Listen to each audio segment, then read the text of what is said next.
학생 여러분 반갑습니다. 예, 강의 시작하겠습니다. 자, 윤사의 아르케 버전입니다. 윤리와 사상, 예, 본질. 아르케는 고대 그리스 철학의 그 개념입니다. 본질, 예, 본성, 핵심을 뜻합니다. 이것이 서양 철학의 지금까지도 기본을 형성하고 있는 개념입니다. 자, 1강. 우리가 윤리와 사상을 왜 공부하죠? 공부하는 이유, 목적을 알고 공부를 하면 공부가 더 잘 됩니다. 자, 공부의 고속도로는 뭘까요? 마인드입니다. 네. 그리고 감성입니다. 지식을 수용하는, 받아들일 수 있는 감성, 그게 마인드를 형성합니다. 자, 사회과학 감성, 철학 감성, 윤리 감성. 네. 그래서 가만히 보면 서양 철학에서도 이 감성이 굉장히 중요합니다. 자, 흑불론, 근대 경제학의 출발점인 흑불론을 쓰신 아담 스미스 선생님의 대표 저서가 하나 더 있습니다. 도덕 감정론. 예, 뭔가 아주 중요한 의미가 있겠죠. 예, 감정, 감성, 마인드, 이것이 우리 두뇌를 더 활성화시키고 우리의 마음의 문을 더 열어서 더 많은 지식을 습득할 수 있고 또 지혜가 생길 수 있게 하는 공부의 고속도로, 마음의 고속도로가 된다. 이렇게 이제 말씀드릴 수 있습니다. 자, 그래서 우리가 인사이트, 지혜와 관점을 같이 가질 수 있는 시간을 가집시다. 자, 우리가 공부하는 이유, 특히 이제 윤리와 사상을 공부하는 이유가 우리 자신들이 인생의 주인이고, 그리고 국가의 주인이죠. 예. 예. 그것이 근원적으로 우리가 사회탐구를 공부하는 이유입니다. 예. 먼저, 사탐은, 사회탐구는 사회과학이고, 사상의 기반 위에 성립됩니다. 윤리와 사상, 윤사, 예, 사상입니다. 자, 사상을 공부하는 이유부터 먼저 볼까요? 자, 사상이 없으면 인간 사회가 존재할 수 없습니다. 네, 사회, 문명, 문화를 구성하죠. 정치, 법, 행정, 경제, 경영, 과학기술까지. 과학기술도 사상의 산물입니다. 예. 뉴턴, 아인슈타인, 그분들의 자연을, 우주를 바라보는 이론, 그 사상입니다. 그렇죠? 예. 자, 사상은 인간 역사 속에서 존재하는 것이고, 그래서 사상의 역사성 굉장히 중요합니다. 과거, 현재를 해석하고, 예, 그걸 바탕으로 미래를 설계합니다. 더 바람직한 미래. 이분 누굴까요? E.H. 카 선생님.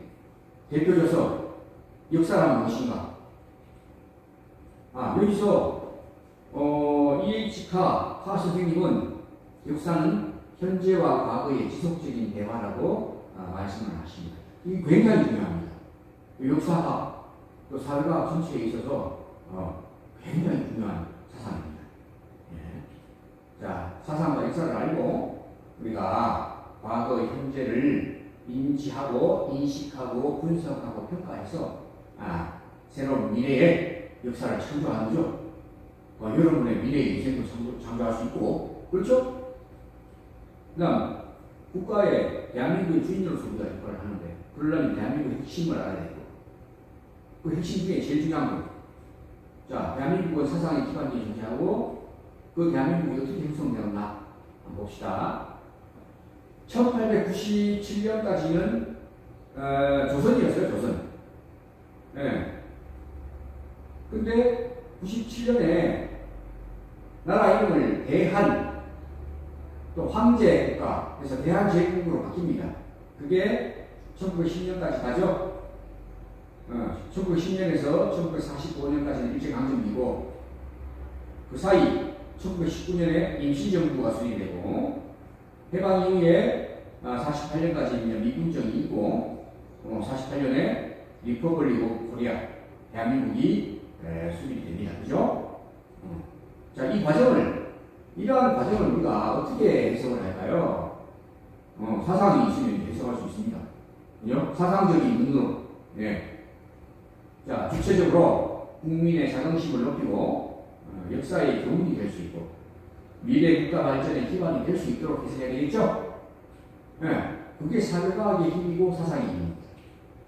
개인도 기업도 국가도 그 생존과 발전을 위해서 전략이 있어야 되고 그 전략은 사회과학으로부터 나오고 그 사회과학은 사상으로부터 나온다. 자, 우리가 조선 왕조 다이너스티에서 리퍼블릭 오브 코리아 대한민국으로 바뀌었고 주권자는 왕에서 국민으로 바뀌었죠. 그 사이에 자주적 시민혁명에 의한 민주공화국 수립의 그 정신이 있습니다. 좀 더 상세히 봅시다. 자, 2차 세계대전 이후에 우리가 해방됐을 때 그 조선 왕조로 복구가 됐나요? 아니죠? 옛날에 프랑스 시민혁명 할 때 이제 그 공화정으로 바뀌었다가 또 뭐 나폴레옹 황제 그러고 뭐 이렇게 하잖아요, 그죠? 왕정파, 공화파 간에 갈등, 내전도 있고 그렇잖아요. 자, 근데 우리는 그렇지 않았다. 그럼 그렇죠? 자, 1965년에 한일 기본조약 때, 1910년 한일 병합조약은 무효가 됩니다. 그렇기 때문에, 물론 소국, 피드백 소국한 거죠. 그래서 명시공이 1910년에서 1945년까지의 일제강점기는 무단정독가 되는 겁니다. 그죠? 자, 우리는 왕정파와 공화파 간의 내전이 없었고, 그리고 1910년에 순종 황제가 일본 왕한테 나라를 넘긴 거, 주권을 포기하고 양양한 것은 국민들 입장에서는 받아들일 수 없다. 한반도는 일본 왕 니거 아니다. 우리 거다. 반납해라. 이게 뭐예요? 이게 독립운동이에요. 이게. 자, 왕들 간의 거래를 인정할 수 없다. 시민혁명, 민주공화국 건설운동, 그것이 독립운동이다. 자, 1897년에 이제 대한이라는 이름이 등장합니다. 처음으로. 고종 황제가 나라 이름을 조선에서 대한으로 바꿨죠. 그 이전에는 대한이라는 이름이 없었어요. 그래서 대한국, 한국 이렇게 부르고 우리가 한국인, 대한국인 이렇게 된 거예요. 그죠? 1899년에 대한제국의 헌법에 해당하는 대한국 국제가 이제 제정이 되고, 그리고 안중근 의사께서 수국하시기 전에 쓴 친필 비료인데 본인을 이제 대한국인이라고 하잖아요. 물론 이때는 이제 대한민국은 아니죠. 대한제국이죠. 근데 뚜렷하게 이제 대한국인, 한국인으로서의 정체성이, 아이덴티티가 이제 성립이 되어 있었다. 그렇죠? 다시 정리를 해보면 1910년 이제 그 병합조약이 있었는데 그때 그 이후에 1917년에 대동단결의 선언이라는 게 있습니다. 이게 굉장히 중요합니다. 이게 핵심이에요. 그때 신규식, 박은식, 신채호, 김규식 등 14분의 우리 선조께서 상하이에서 순종의 주권을 포기는 그러니까 순종이 일본의 주권을 양요한 것은 그 포기다. 일본으로 간 건 인정할 수 없고 왕이 주권을 포기하는 순간 그는 국민들한테 왔다. 국민이 주권을 계승했다. 이렇게 선언을 하십니다.